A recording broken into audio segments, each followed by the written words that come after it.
할렐루야. 하나님께 영광 돌립니다. 오늘은 14절로 갑니다. 기도합니다. 하나님, 감사와 영광과 존귀를 하나님께 올려드립니다. 온 마음으로 하나님을 사랑하며 더 깊이 더 뜨겁게 그렇게 하나님을 사랑하기를 원합니다. 여호와 전능하신 하나님, 구원의 주여 우리를 온전케 하시는 예수 그리스도, 그 이름을 사모합니다. 그 이름에 대한 확신을 우리가 갖기를 원합니다. 이 영상을 듣는 모든 주의 백성들이 하나님의 이름을 듣고 나오는 은혜가 있게 하옵소서. 이 시대에 모세처럼 하나님께 쓰임받고 하나님의 이름에 붙들림 받아 세상으로 가 고통당하는 백성들을 이끌어내는 구원에 대한 열정이 있기를 원합니다. 주님 오실 날이 멀지 않은 이러한 때에 믿는 자들도 믿음 안에서 떠나고 세상과 섞이는 이러한 때에 다시금 첫사랑을 회복하고 근신하여 깨어 기도하며 마지막 때를 준비하는 백성들 되게 하옵소서. 종의 능력으로 이 말씀이 나가지 않게 하시고 겸손하게 하시고 낮아지게 하시고 오직 하나님의 능력과 지혜로 이 말씀의 깊은 것들을 풀어주시기를 원합니다. 예수님의 이름으로 사모하며 기도합니다. 아멘. 14절을 읽습니다. 하나님이 모세에게 이르시되 나는 스스로 있는 자이니라. 또 이르시되 너는 이스라엘 자손에게 이같이 이르기를 스스로 있는 자가 나를 너에게 보내셨다 하라. 아멘. 여러분, 모세가 애굽에 갈 때 가지고 간 것은 여호와 이름입니다. 그 이름을 기억하는 자들이 그들 가운데 있을 겁니다. 하나님은 먼저 모세에게 하나님 자신이 어떤 분인가를 분명히 하십니다. 말씀을 전하고 구원사에게 쓰임받아야 될 존재들이 나를 보내신 이에 대한 확신이 없다고 생각해 보세요. 그러면 세상적이고 인간적인 방법들이 들어올 것입니다. 하나님의 방법이 아닌 다른 것들을 가지고 교회 안으로 들어올 거예요. 이 시대나 모세 시대나 구원의 역사를 위해서 우리에게 필요한 것은 뭡니까? 여호와입니다. 예수님이 십자가 지심으로 이제는 예수님만이 그리스도가 되신다는 이 놀라운 이름, 이 이름과 다른 것들을 같은 선상에 두지 마십시오. 이름을 구하는 모세에게 하나님이 뭐라 말합니까? 나는 스스로 있는 자니라. 다른 대안이 없다는 겁니다. 바로를 이길 수 있는 것, 애굽의 노예 상황에서 해결할 수 있는 것, 고통과 근심의 모든 저주를 끊을 수 있는 것은 스스로 있는 하나님, 전능하신 하나님, 그 이름을 의지하여 나가는 자들입니다. 지금까지 교회와 성도들은 이 이름을 붙들고 승리하고 하나님께 쓰임받고 지옥 가는 영혼들을 이끌어냈다는 역사를 우리가 가지고 있다는 거 믿음 의심치 않기를 축원드립니다. 우리는 이 하나님께 보냄을 받은 자들이에요. 15절 말씀 보세요. 여러분, 하나님이 또 모세에게 이르시되 나는 이스라엘 자손에게 이같이 이르기를 너희 조상의 하나님 여호와 곧 아브라함의 하나님 이삭의 하나님 야곱의 하나님께서 나를 너에게 보냈다라. 이는 나의 영원한 이름이요 대대로 기억할 나의 칭원이라.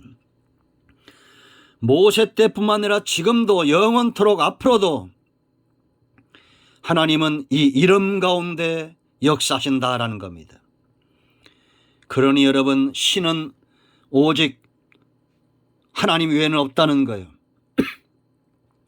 사탄이 미혹하려고 이 땅에 얼마나 많은 신들을 만들어내고 이 이름에 대한 가치를 희석시켜 놨습니까?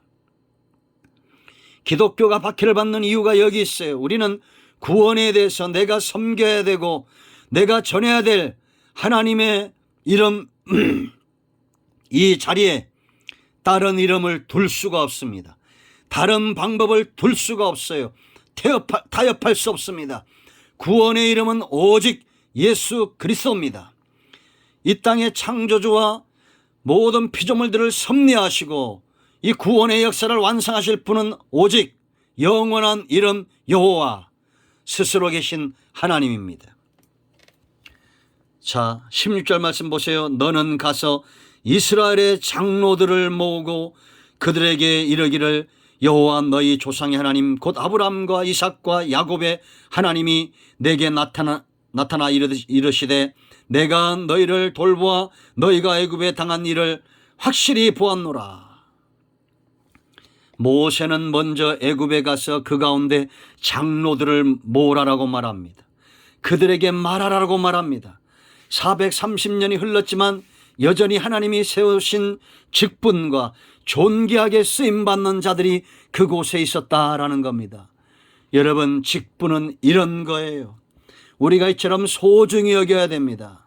세상 직분도 얼마나 귀합니까? 그런데 하나님이 세운 직분은 얼마나 귀하겠습니까? 하나님이 사람을 세우실 때는 감당할 능력을 주시고 그 사명을 감당하도록 영혼들을 위하여 기꺼이 그들과 함께 하신다는 겁니다. 민수기 12장 강해 때 말씀드렸잖아요. 모세가 구수연인을 취한 것 때문에 아론과 미리암이 비방할 때 하나님은 아론을 그 가운데 지켰어요. 문둥병으로 가운데서 지키시고, 원망과 다툼이 일어날 때도 모세와 아론을 지키셨습니다. 왜입니까? 그가 제사장이고 모세가 선지자고 하나님의 백성들을 위한 통로가 되기 때문입니다. 백성들을 위하여 기꺼이 그들을 보호하시고 지켜주신 겁니다. 지금도 여러분 이 땅에 목사님들, 장로님들, 권사님들, 집사님들, 직분자들은 하나님의 이 신실한 손길과 그 전능의 손에 붙들림 바 된 것을 알고 기쁘게 그 직분을 감당하시기를 바랍니다. 일반 백성들이 듣지 않아도 장로들은 들어야 됩니다. 이스라엘의 지도자들은 여호와 그 이름 앞에 가슴이 뛰어야 되고 기꺼이 소명 가운데 일어나야 됩니다. 17절 보세요. 여러분, 내가 말하였거니와, 이미 말한 것은 이제 실행하겠다는 것이죠. 내가 너희를 애굽의 고난 중에서 인도하여 내어 적과 꿀이는 땅 곧 가나안 족속, 헷 족속, 아모리 족속, 브리스 족속, 히 족속, 여부스 족속의 땅으로 올라가게 하리라 하셨다 하면 그럽니다. 여러분, 이 땅의 주인은 하나님이시고 그 땅은 언약의 땅, 약속의 땅입니다. 동서남북을 바라보는 모든 곳에 하나님의 선하신 계획이 있다는 걸 아시고 오늘 나는 여호와 일의 축복 가운데 있다는 걸 아셔야 됩니다. 이 땅에 도라나 풀 한 폭이 우리 눈에 보이는 모든 것이 하나님의 섭리에 있다면 우리가 무엇을 두려워합니까? 이 땅의 주인은 가나안 족속도 아니고 바로도 아니고 헷 족속도 아니고 오직 하나님이셔요. 16절 18절 그들이 네 말을 들으니 너는 그들의 장로들과 함께 애굽 왕에게 이르기를 히브리 사람의 하나님 여호와께서 우리에게 임하셨은즉 우리가 우리 하나님 여호와께 제사를 드리려 하오니 사흘 길쯤 강해로 가도록 허락하소서 하라. 하나님의 일하심이 보이죠.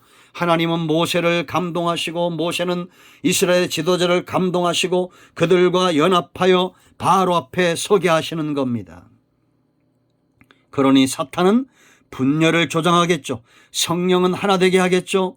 여러분들이요, 교회는 하나 되어야 됩니다. 이 땅에 어떤 교회든지 예수 그리스도의 이름으로 모이는 복음적인 교회들과 성도들은 하나 되어 세상과 바로와 사단 앞에 담대하게 서서 하나님을 온전히 예배하도록 그렇게 서야 됩니다. 예배는 하나님과의 대면입니다. 비대면이란 말을 여러분 좋아하지 마세요. 우리는 비록 영상을 통해서 말씀을 접하지만 하나님을 접하는 것입니다. 그리고 주일이면 하나님 앞에 나와 이 거룩한 안식일을 온전케 하신 예수 그리스도의 참된 안식일을 우리가 기념하는 겁니다.